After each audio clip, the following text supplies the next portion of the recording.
Kuwait Janam, brought to you by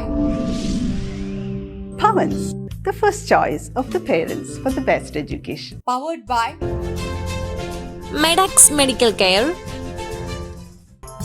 Al Rashid Cargo.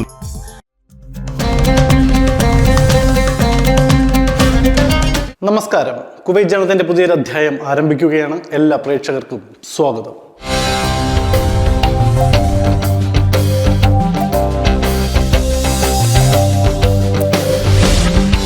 തിരമാലകളോട് പൊരുതി ജീവിതം കരുപിടിപ്പിച്ച ഒട്ടേറെ മനുഷ്യരുടെ കഥകൾ നമ്മൾ കേട്ടിട്ടുണ്ട്.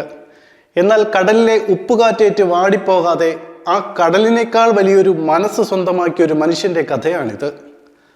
സ്വന്തം കുടുംബത്തെ പട്ടിണിയിൽ നിന്ന് രക്ഷിക്കാൻ 9ാം ക്ലാസ്സിൽ പഠനം നിർത്തി കടലമ്മയുടെ മടിത്തട്ടിലേക്ക് ഇറങ്ങേണ്ടി വന്ന ഒരു 14-കാരൻ. പ്രവാസത്തിൻ്റെ കഠിനമായ വെയിലിലും തിരമാലകൾക്കിടയിലും അയാൾ കണ്ട സ്വപ്നങ്ങൾക്ക് ഇന്ന് ഒരു നാടിൻ്റെ തന്നെ നിറമുണ്ട്. പണ്ട് ദാരിദ്ര്യം കാരണം എല്ലാവരും പരിഹസിച്ചിരുന്ന ഒരു വീട്ടുപേരിൽ നിന്ന് ഇന്ന് 100 കണക്കിന് കുട്ടികൾക്ക് അറിവിൻ്റെ വെളിച്ചം പകരുന്ന അൽമഹ എന്ന വലിയ പ്രസ്ഥാനത്തിലേക്ക് അദ്ദേഹം വളർന്നത് എങ്ങനെയാണ്? കഠിനാധ്വാനം കൊണ്ടും കരുണ കൊണ്ടും ജീവിതം വരച്ചു ചേർത്ത ഹൈദർ അലിയുടെ അതിജീവനത്തിൻ്റെ കഥ.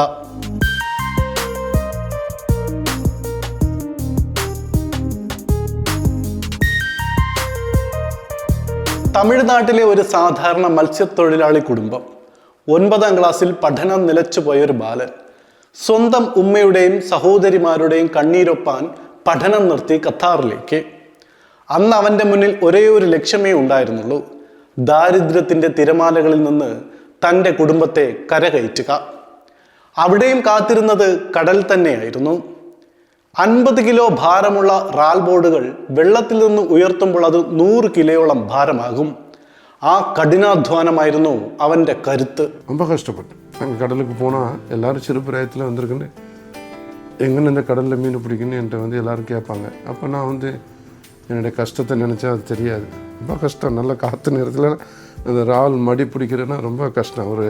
ஒரு போர்டு, இந்த மீன், இந்த இறாலுக்கு போர்டு போடுவாங்க. அந்த போர்டு நார்மலாக 50 கிலோ உண்டாகும். அது கடலில் உள்ளே விட்டுட்டு எடுக்கும்போது 100 கிலோ வெயிட்டுக்கு மேலே வரும். அப்போ ஒரு ஆள்கார் ஒரு சைட்லேருந்து தூக்கணும் ரொம்ப கஷ்டம். ரொம்ப கஷ்டப்பட்டு பிடிச்சி கொஞ்சம் கொஞ்சமாக தூக்கி அப்படின்னு டெய்லி 3 டைம் எடுக்கணும். எங்கள் அண்ணன் பார்த்தியா இதான் வேணான்னு சொன்னேன்னு கேட்க மாட்டேன். சின்ன பிராயத்தில் அது ரொம்ப கஷ்டம். அவர் ஸ்டேரிங்கை விட்டுட்டு எங்களை ஹெல்ப் பண்ணும். அந்த அண்ணனுக்கு அந்த பக்கம் நாங்கள் 3 പേരും ഒരു ബോട്ടിൽ പോകും. കടലിലെ പണികളും അടുത്ത് കരയിലേക്ക് കയറാൻ ഹൈദർ തീരുമാനിച്ചു. ഒരു മലയാളി ഡ്രൈവർ വഴി ഡ്രൈവിംഗ് പഠിച്ചു. അതായിരുന്നു ജീവിതത്തിൻ്റെ ഗിയർ മാറ്റം. மீனெல்லாம் வரும்ல, அந்த மீன் என்ன கொண்டுட்டு ஒரு மலையாளி தான் டிரைவர். அவருக்கு நல்ல சம்பளம். அவர் போயிட்டு எடுத்துகிட்டு வரோம், அவர் கூட போயிட்டு வரோம். அப்போ அவர் கூட நான் வண்டி வரும்போது நான் வண்டி கற்றுக்கிட்டு கார் ஓட்ட கற்றுக்கிட்டு டிரைவர் ஆகி அப்புறம் தான் நம்ம ஸ்பான்சர்ட்டு பறஞ்சிட்டு நான் சொன்னேன், டிரைவர் வேலை பார்க்குறேன், அங்கே போய்ட்டு மீன் விற்றுட்டு வரேன், எனக்கு கடலில் மீன் பிடிக்க எனக்கு இஷ்டம் இல்லை, வேறு தொழில் மாற்றணும் அப்படின்னு சொல்லும்போது அவர் எனக்கு அப்படி ஒரு சான்ஸ் கொடுத்து அப்போ அந்த கடலுக்கு விட்டுட்டு அந்த வண்டியில் போய்ட்டு மீன் விற்றுட்டு എങ്ങനെ മാറി ബിസിനസ്, എന്നോട് തൊഴിൽ മാറ്റി. ഒരു കാലത്ത് പരിഹാസത്തോടെ വിളിക്കപ്പെട്ടിരുന്ന കുടുംബം, പണമില്ലാത്തത് കൊണ്ട് വിവാഹങ്ങളിൽ നിന്ന് പോലും മാറ്റി നിർത്തപ്പെട്ട ഉമ്മ, ഇന്ന് അതേ നാട്ടിൽ വിവാഹങ്ങൾക്ക് ഒരു ഉമ്മയുടെ സാന്നിധ്യമില്ലാതെ നടക്കില്ല എന്ന അവസ്ഥയിലേക്ക് ഹൈദർ അലി തൻ്റെ കുടുംബത്തെ വളർത്തി. ഒരു നേരത്തിൽ കല്യാണത്തേക്ക് എங்கள் അമ്മാவை വിളിക്കാതെ പൈസ ഇല്ലാதனால ஒரு கல்யாணம் எது நடந்தீங்கன்னு எங்கள் அம்மாவை யாரும் கூப்பிட மாட்டாங்க. இப்போ எங்கள் அம்மா இல்லாத கல்யாணம் எந்த வீடும் இல்லை. அப்படி கல்யாணம் மாறிடுச்சு.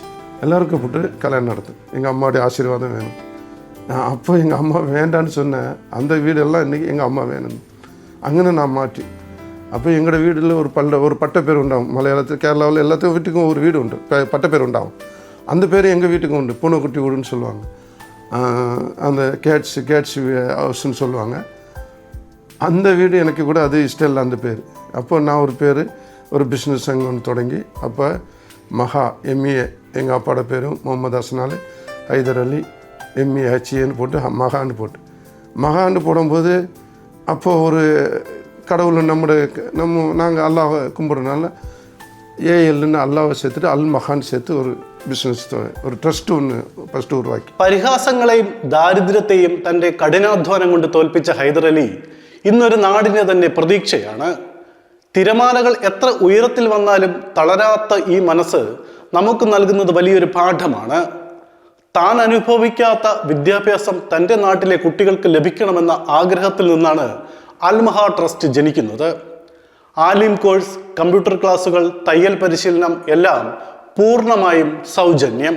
நம்மளுக்கு பைசா வந்தப்புறம் ஏதாவது ஒரு லட்சியம் ஒன்று ஏதாவது செய்யணுன்னு யாருக்காவது எல்லாருக்கும் படிப்பு கொடுப்பாங்கன்னு சொல்லிட்டு ஒரு நம்ம ட்ரஸ்ட்டு மூலமாக ஒரு சின்ன மதரசா ஒன்று உருவாக்கி, அந்த மதரசாவில் மற்ற இங்கிலீஷ் அந்த படிப்பில் குர்ஆனுடைய அந்த படிப்பு 3 வருஷம் உண்டாகும். அது 3 வருஷம் நல்லா தாலீம் எடுத்து ஆலிம் பட்டம் கொடுக்கும். எந்த பீஸும் இல்லை, சாப்பாடு கொடுத்து அவங்களுக்கு ட்ரெஸ் கொடுத்து வீடு வீடாக கொண்டு போய் வண்டியில் போய் எடுத்துகிட்டு வரும். நல்லா கொஞ்சம் படித்தவங்களுக்கு கம்ப்யூட்டர் கிளாஸ், கொஞ்சம் படிக்காதவங்களுக்கு டைப்பிங் கிளாஸ் கற்றுக்கிட்டு இது, ரொம்ப ஒன்றுமே படிக்காதவங்களுக்கு தையல் கிளாஸ், இது மற்ற மிஷினை கொடுத்து அது கொடுத்து எல்லாம் கொடுத்து എല്ലാവർക്കും ഒരു തൊഴിൽ ഉരുവാക്കി ചിന്ന ചിന്നதாக ചെയ്തു കൊടുക്കും. വിജയം എന്നത് ബാങ്ക് ബാലൻസിൽ അളക്കേണ്ട ഒന്നല്ലെന്നും അത് സമൂഹത്തിന് നൽകുന്ന തണലിലാണെന്നും അദ്ദേഹം തിരിച്ചറിഞ്ഞു. താൻ പഠിക്കാൻ ആഗ്രഹിച്ചിട്ടും നടക്കാതെ പോയ ആ പഴയ 9ാം ക്ലാസ്സുകാരൻ്റെ ഓർമ്മകളാണ് ഇന്ന് 100 കണക്കിന് കുട്ടികൾക്ക് അറിവേകുന്ന അൽമഹ ട്രസ്റ്റിൻ്റെ ഊർജം.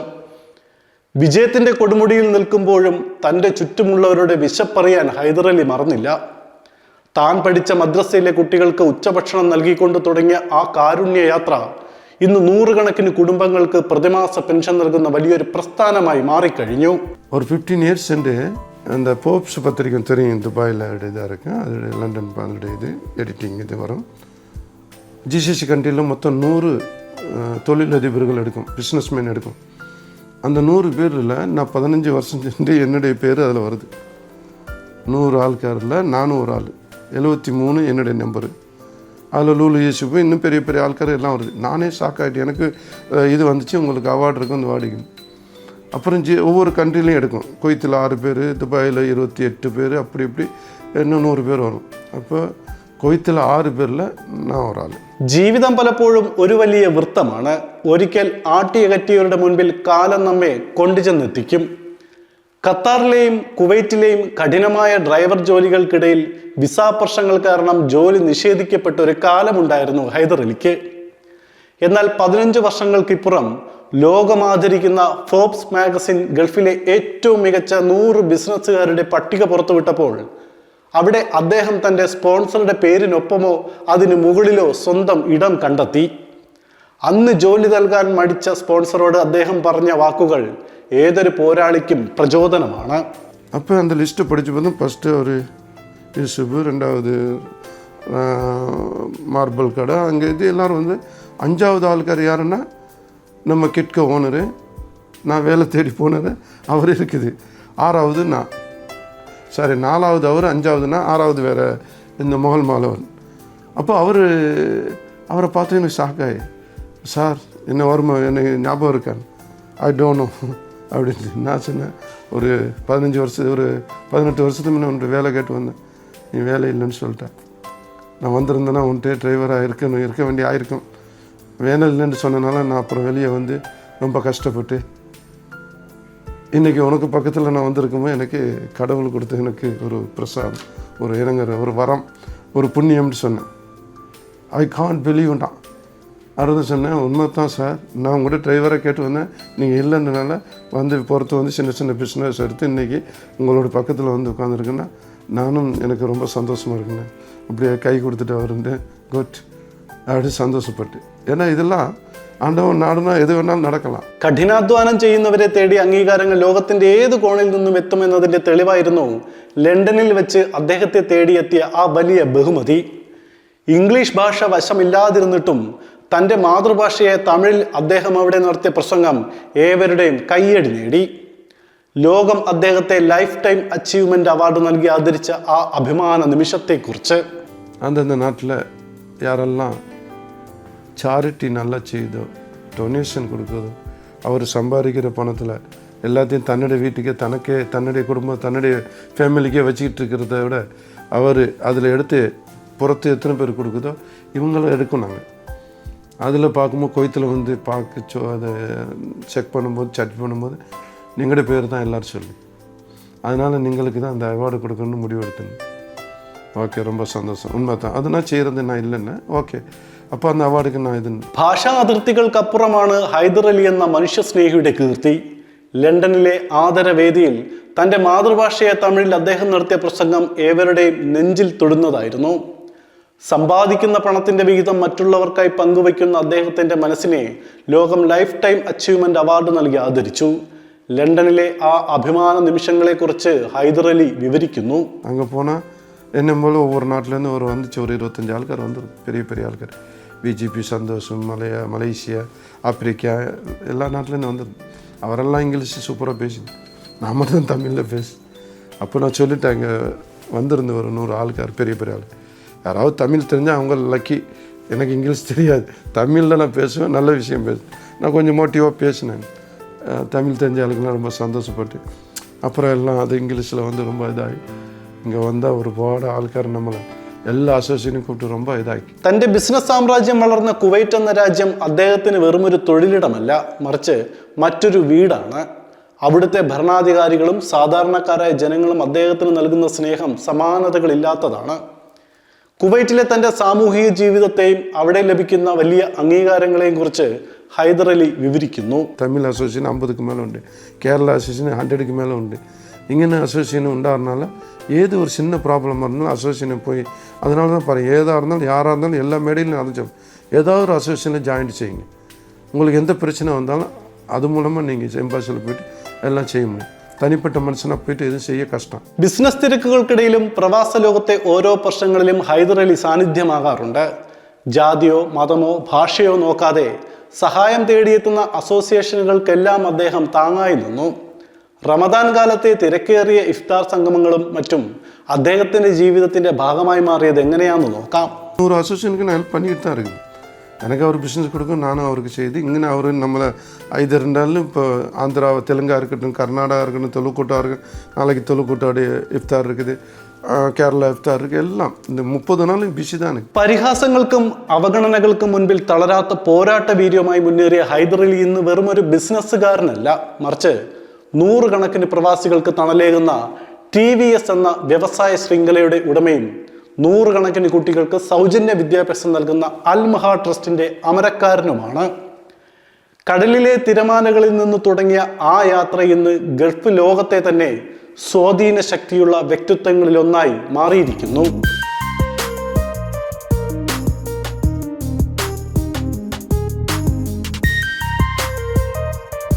ഇത് കേവലം ഒരാളുടെ വിജയഗാഥയല്ല, മറിച്ച് തോറ്റുകൊടുക്കാൻ മനസ്സില്ലാത്ത ഒരു പോരാളിയുടെയും കരുണ പറ്റാത്ത ഒരു മനുഷ്യസ്നേഹിയുടെയും തിരിച്ചുവരവാണ്. 14-ാം വയസ്സിൽ ആഞ്ഞടിച്ച കടൽ ചുഴികളേക്കാൾ വലിയ പ്രതിസന്ധികളെയാണ് ഹൈദർ അലി അതിജീവിച്ചത്. പരിഹാസ പേരുകളിൽ നിന്ന് അൽമഹ എന്ന അംഗീകാരങ്ങളിലേക്ക് അദ്ദേഹം വളർന്നപ്പോൾ അവിടെ ജയിച്ചത് അദ്ദേഹത്തിൻ്റെ നിശ്ചയദാർഢ്യമായിരുന്നു. തനിക്ക് ലഭിച്ച ഈ നേട്ടങ്ങളെല്ലാം തൻ്റെ ഉമ്മയുടെ പ്രാർത്ഥനയുടെ ഫലമാണെന്ന് അദ്ദേഹം ഇന്നും വിശ്വസിക്കുന്നു. താൻ നന്മ ചെയ്താൽ പ്രപഞ്ചവും ദൈവവും തന്നെ സഹായിക്കുമെന്ന ആ ലളിതമായ വിശ്വാസമാണ് ഹൈദർ അലിയുടെ കരുത്ത്. ഈ കഥ ഇവിടെ അവസാനിക്കുന്നില്ല. ഈ ട്രസ്റ്റിൽ നിന്ന് പഠിച്ചിറങ്ങുന്ന ഓരോ കുട്ടിയിലൂടെയും സഹായം ലഭിക്കുന്ന ഓരോ പാവപ്പെട്ടവനിലൂടെയും ആ വലിയ മനസ്സ് ഇന്നും ജ്വലിച്ചു നിൽക്കുന്നു. നമ്മൾ ഓരോരുത്തർക്കും ജീവിതത്തിൽ മുന്നേറാൻ ഇതൊരു വലിയ പാഠമാകട്ടെ.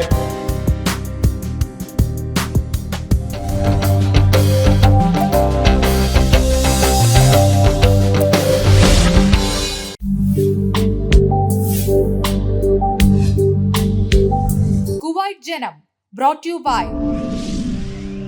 Pawans, the first choice of the parents for the best education. powered by Medax medical care, Al Rashid cargo. 28ാമത് CBSE കുവൈറ്റ് ക്ലസ്റ്റർ നീന്തൽ മത്സരം ഭവൻ സ്കൂളിൽ വിജയകരമായി സംഘടിപ്പിച്ചു. ആവേശകരമായ മത്സരങ്ങൾക്കൊടുവിൽ ആതിഥേയരായ Indian education school overall championship കിരീടം സ്വന്തമാക്കി. കുവൈറ്റിലെ വിവിധ CBSE സ്കൂളുകളിൽ നിന്നുള്ള വിദ്യാർത്ഥികളെ പങ്കെടുപ്പിച്ചുകൊണ്ട് 28ാമത് CBSE കുവൈറ്റ് ക്ലസ്റ്റർ നീന്തൽ മത്സരം ഇന്ത്യൻ എഡ്യൂക്കേഷൻ സ്കൂളിൽ വെച്ച് പ്രൗഢമായി നടന്നു. കൗമാര പ്രതിഭകളുടെ മികച്ച കായികക്ഷമതയും സ്പോർട്സ്മാൻ സ്പിരിറ്റും സാക്ഷ്യം വഹിച്ച മത്സരങ്ങളിൽ കടുത്ത പോരാട്ടമാണ് അരങ്ങേറിയത്.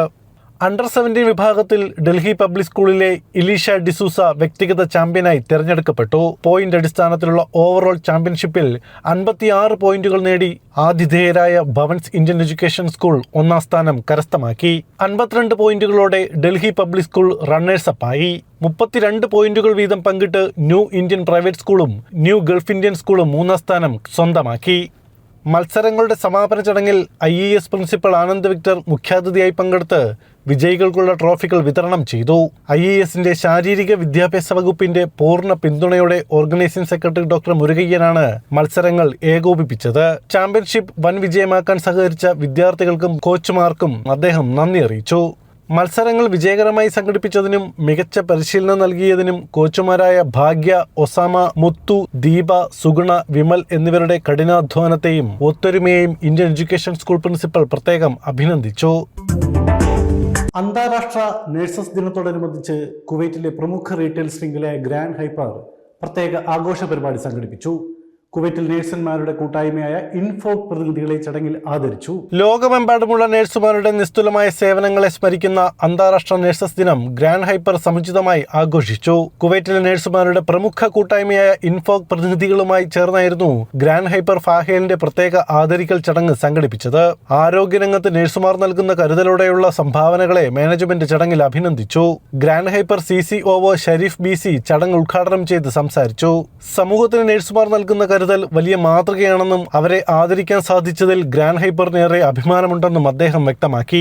ചടങ്ങിൽ INFOK central committee president Vijesh Velayudhan grand ഹൈപ്പറിനുള്ള നന്ദി രേഖപ്പെടുത്തി സംസാരിച്ചു. നഴ്സസ് കമ്മ്യൂണിറ്റിയോടുള്ള ആദരസൂചകമായി ഇൻഫോക് ഭാരവാഹികൾക്ക് മാനേജ്മെന്റ് സ്നേഹാദരങ്ങളും ഐക്യദാർഢ്യം പ്രഖ്യാപിച്ചുകൊണ്ട് പ്രത്യേക സ്നേഹ സമ്മാനങ്ങളും വിതരണം ചെയ്തു. ഗ്രാൻഡ് ഹൈപ്പറിന്റെ മറ്റ് ഉന്നത മാനേജ്മെന്റ് പ്രതിനിധികളും ഇൻഫോക് ഭാരവാഹികളും ചടങ്ങിൽ സന്നിഹിതരായിരുന്നു. നിയമസഭാ തെരഞ്ഞെടുപ്പിൽ UDF കൈവരിച്ച വിജയത്തിന്റെ ആഹ്ലാദത്തിലാണ് പാർട്ടി അനുകൂല പ്രവാസി കൂട്ടായ്മകൾ. പുതിയ മുഖ്യമന്ത്രിയെ തെരഞ്ഞെടുത്ത വാർത്ത പ്രവർത്തകർ ഏറെ ആവേശത്തോടെയാണ് വരവേറ്റത്. VD സതീശനെ പുതിയ മുഖ്യമന്ത്രിയായി തെരഞ്ഞെടുത്ത വാർത്ത ഇൻഗാസ് കുവൈറ്റ് പ്രവർത്തകർ ഏറെ ആവേശത്തോടെയാണ് വരവേറ്റത്. രാജീവ് നടുവിലെ മുറി അധ്യക്ഷത വഹിച്ച യോഗത്തിൽ തോമസ് പള്ളിക്കൽ, മധു മാഹി, ബാബു പനമ്പള്ളി, മാത്യു ചെന്നിത്തല, കുര്യൻ തോമസ് പൈനമുട്ടിൽ എന്നിവർ സംസാരിച്ചു. ജനറൽ സെക്രട്ടറി അനൂപ് സോമൻ സ്വാഗതവും ട്രഷറർ അലക്സ് മാത്യു പുത്തൂർ നന്ദിയും രേഖപ്പെടുത്തി. കമ്മിറ്റി ഭാരവാഹികളും നിരവധി പ്രവർത്തകരും ചടങ്ങുകൾക്ക് നേതൃത്വം നൽകി. ഗൾഫ് പ്രദേശ് കൾച്ചറൽ കോൺഗ്രസ് സംഘടിപ്പിച്ച ആഘോഷ പരിപാടി പ്രസിഡന്റ് ചെസിൽ ചെറിയാൻ രാമപുരം ഉദ്ഘാടനം ചെയ്തു. General secretary Sam Nandiyat, treasurer Murali Panicker എന്നിവർ സംസാരിച്ചു. സണ്ണി തോമസ്, എൽദോ പള്ളിപ്പുറം, ഇസ്മായിൽ പാലക്കാട് തുടങ്ങിയവർ സന്നിഹിതരായിരുന്നു. വോയിസ് കുവൈറ്റ് സംഘടിപ്പിച്ച രക്തദാന ക്യാമ്പ് പ്രവാസി സമൂഹത്തിന്റെ വലിയ പങ്കാളിത്തത്തിന് വേദിയായി. ബ്ലഡ് ഡൊണേഴ്സ് കേരള കുവൈറ്റ് ചാപ്റ്ററുമായി സഹകരിച്ചാണ് ക്യാമ്പ് നടന്നത്. Voice Kuwait chairman PG Binu ഉദ്ഘാടനം ചെയ്ത ക്യാമ്പിൽ മനോജ് മാവേലിക്കര രക്തദാന സന്ദേശം നൽകി. വിവിധ സംഘടനകളെ പ്രതിനിധീകരിച്ച് നിമിഷ് കവാലം, നളിനാക്ഷൻ ഉളവറ, രാജൻ തോട്ടത്തിൽ, മാർട്ടിൻ മാത്യു, റെജീന ലത്തീഫ് എന്നിവർ ക്യാമ്പിന് ആശംസകൾ നേർന്നു. തുടർന്ന് വോയിസ് കുവൈറ്റിന്റെ കേന്ദ്ര വനിതാ വിഭാഗം ഭാരവാഹികളും വിവിധ യൂണിറ്റ് പ്രതിനിധികളും ചടങ്ങിൽ സംസാരിച്ചു. ക്യാമ്പിൽ രക്തം നൽകിയ മുഴുവൻ ദാതാക്കൾക്കും വോയിസ് കുവൈറ്റിന്റെയും BDK കുവൈറ്റിന്റെയും ഭാരവാഹികൾ സർട്ടിഫിക്കറ്റുകൾ വിതരണം ചെയ്തു. BDK Kuwait chapter media convener Jayan Sadasivan voice കുവൈറ്റിലേക്ക് പ്രശംസാപത്രം കുവൈറ്റ് പ്രസിഡന്റ് സുജീഷ് P ചന്ദ്രന് കൈമാറി. കേന്ദ്ര കമ്മിറ്റി, വനിതാ വേദി, വിവിധ യൂണിറ്റ് ഭാരവാഹികൾ എന്നിവർ ക്യാമ്പിന് നേതൃത്വം നൽകി. Camp general convener Nithin G Mohanan സ്വാഗതവും voice Kuwait general secretary Rajesh Kumar Kunhiparambath ചടങ്ങിൽ പങ്കെടുത്തവർക്ക് നന്ദിയും രേഖപ്പെടുത്തി. കുവൈറ്റിലെ പ്രവാസി സംഘടനയായ ഭാരതീയ പ്രവാസി പരിഷത്ത് പുതിയ പ്രവർത്തന വർഷത്തേക്കുള്ള ഭാരവാഹികളെയും കമ്മിറ്റി അംഗങ്ങളെയും പ്രഖ്യാപിച്ചു. ഹരി ബാലരാമപുരമാണ് പുതിയ പ്രസിഡന്റ്. പുതിയ ഭരണസമിതിയുടെ കീഴിൽ സംഘടനയുടെ ലക്ഷ്യങ്ങളിലേക്ക് കൂടുതൽ കരുത്തോടെ മുന്നേറുമെന്ന് ഭാരവാഹികൾ അറിയിച്ചു. പ്രസിഡന്റായി ഹരി ബാലരാമപുരം, ജനറൽ സെക്രട്ടറിയായി രാജ് ഭണ്ഡാരി, ട്രഷററായി കൃഷ്ണകുമാറും ചുമതലകളേറ്റു. വൈസ് പ്രസിഡന്റുമാരായി രാജീവ്, കാർത്തിക് എന്നിവരും ജോയിന്റ് സെക്രട്ടറിമാരായി രാജേഷ് തിരുവോണം, ബിശ്വരഞ്ജൻ എന്നിവരും ജോയിന്റ് ട്രഷററായി സുരേന്ദ്രനെയും തെരഞ്ഞെടുത്തു. ഇവർക്ക് പുറമെ വിവിധ റീജിയണൽ പ്രസിഡന്റുമാരെയും ഏരിയ കമ്മിറ്റി അംഗങ്ങളെയും ചടങ്ങിൽ പ്രഖ്യാപിച്ചു. ഏക് ഭാരത് ശ്രേഷ്ഠ ഭാരത് എന്ന സംഘടനയുടെ ഉദാത്തമായ കാഴ്ചപ്പാട് മുൻനിർത്തി ഒത്തൊരുമയുടെയും സമർപ്പണ ബോധത്തോടെയും സമൂഹ നന്മയ്ക്ക് മുന്നോട്ടു പോകാൻ പുതിയ കമ്മിറ്റിക്ക് സാധിക്കട്ടെ എന്ന് യോഗം ആശംസിച്ചു.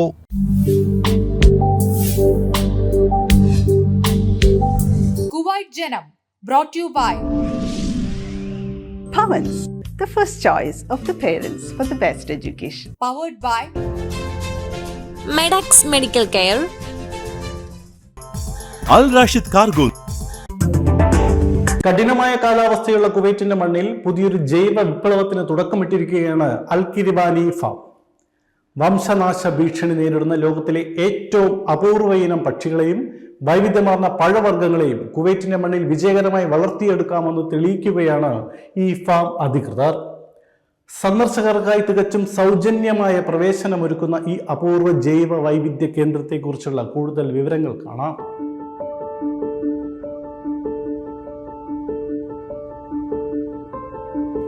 പ്രകൃതിയും മനുഷ്യന്റെ കഠിനാധ്വാനവും ഒത്തുചേർന്നാൽ ഏത് പ്രതികൂല സാഹചര്യത്തെയും അതിജീവിക്കാമെന്ന് തെളിയിക്കുകയാണ് കുവൈറ്റിലെ പ്രശസ്തമായ അൽ കിരിബാനി ഫാം. കുവൈറ്റിലെ കടുത്ത വേനൽക്കാലത്തെ കഠിനമായ ചൂടിൽ മൃഗങ്ങളുടെയും പക്ഷികളുടെയും ഉൽപാദനം അസാധ്യമാണെന്ന് കരുതിയിരുന്നവർക്കുള്ള ശക്തമായ മറുപടിയാണ് ഈ കേന്ദ്രം. ജൂൺ, ജൂലൈ, ഓഗസ്റ്റ് മാസങ്ങളിലെ കടുത്ത വേനലിലും ശാസ്ത്രീയമായ പരിചരണത്തിലൂടെയും കൃത്യമായ ആസൂത്രണത്തിലൂടെയും പക്ഷികളുടെയും മൃഗങ്ങളുടെയും മികച്ച രീതിയിലുള്ള പ്രജനനം ഇവിടെ സാധ്യമാക്കിയിട്ടുണ്ട്.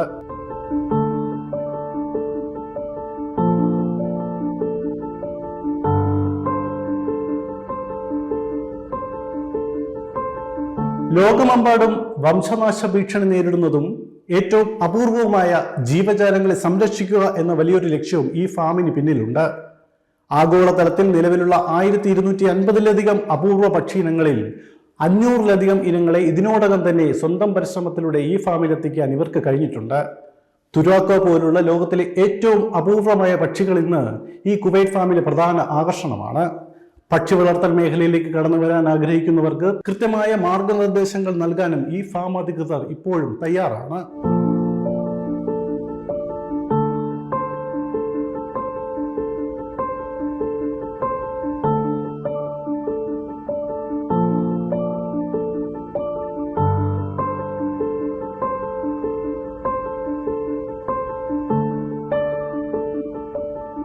പക്ഷികൾക്ക് പുറമെ കാർഷിക മേഖലയിലും വലിയൊരു അത്ഭുതമാണ് ഈ ഫാം സമ്മാനിക്കുന്നത്. പ്രകൃതിദത്തമായ രീതിയിൽ വിളയിച്ചെടുക്കുന്ന പീച്ച്, പപ്പായ എന്നിവയ്ക്ക് പുറമെ 7ഓളം വ്യത്യസ്തമായ ഇനങ്ങളിലുള്ള വാഴകളും ഇവിടെയുണ്ട്. ടൈഗർ ഓറഞ്ച്, ബനാന പോലുള്ള അപൂർവ ഇനങ്ങൾ ഫാമിലെത്തുന്ന സന്ദർശകർക്ക് ഒരു പുതിയ കാഴ്ചയാണ്.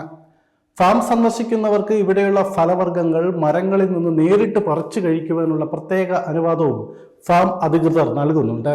എന്നാൽ ഇവ ഫാമിൽ നിന്ന് പുറത്തേക്ക് കൊണ്ടുപോകാൻ അനുവദിക്കില്ല.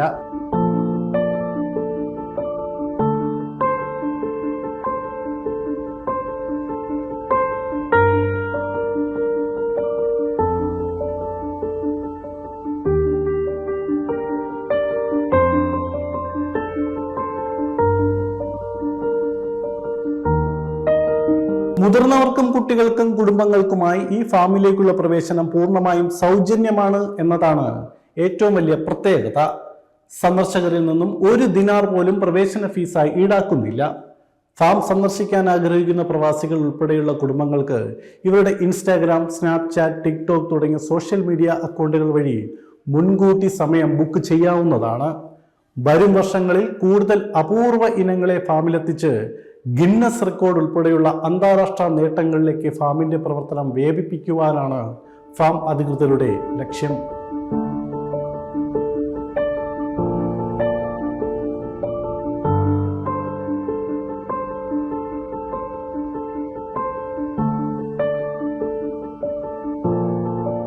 പ്രവാസി കുടുംബങ്ങൾക്കും കുട്ടികൾക്കും ഒരേ സമയം വിജ്ഞാനവും വിനോദവും പകരുന്ന അൽ കിരിബാനി ഫാം കുവൈറ്റിലെത്തുന്ന സന്ദർശകരുടെ പ്രധാന ആകർഷണ കേന്ദ്രമായി മാറിക്കഴിഞ്ഞു. വരും വർഷങ്ങളിൽ ലോകത്തിലെ ഏറ്റവും വലിയ പക്ഷി സങ്കേതങ്ങളുടെ പട്ടികയിലേക്ക് ഈ ഫാമിനെ ഉയർത്താനാണ് സംഘാടകരുടെ ലക്ഷ്യം.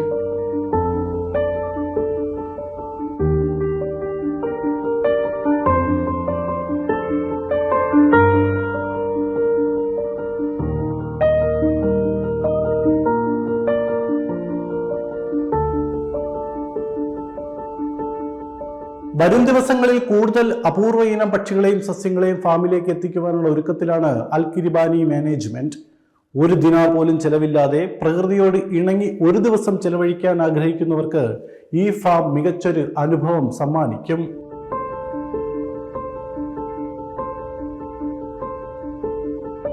മരുഭൂമിയുടെ വന്യതയ്ക്കുള്ളിലും ഒരു ഹരിത വിപ്ലവം സാധ്യമാണെന്ന് തെളിയിക്കുകയാണ് അൽ കിരിബാനി ഫാം. വംശനാശ ഭീഷണി നേരിടുന്ന ജീവജാലങ്ങൾക്ക് തണലൊരുക്കുന്ന ഈ കേന്ദ്രം വരും തലമുറയ്ക്കുള്ള വലിയൊരു പാഠപുസ്തകം കൂടിയാണ്. കുവൈറ്റിലെ കഠിനമായ ചൂടിനെ പ്രകൃതി സ്നേഹം കൊണ്ട് തോൽപ്പിച്ച ഈ ഫാം വരും ദിവസങ്ങളിൽ കൂടുതൽ രാജ്യാന്തര നേട്ടങ്ങളിലേക്ക് കുതിക്കുമെന്ന പ്രതീക്ഷയിലാണ് അധികൃതർ. കുവൈറ്റ് ജനത്തിന്റെ ഈ അധ്യായം ഇവിടെ പൂർണ്ണമാവുന്നു. കൂടുതൽ വാർത്തകളും വിശേഷങ്ങളുമായി അടുത്തയാഴ്ച വീണ്ടും കാണാം. നന്ദി, നമസ്കാരം.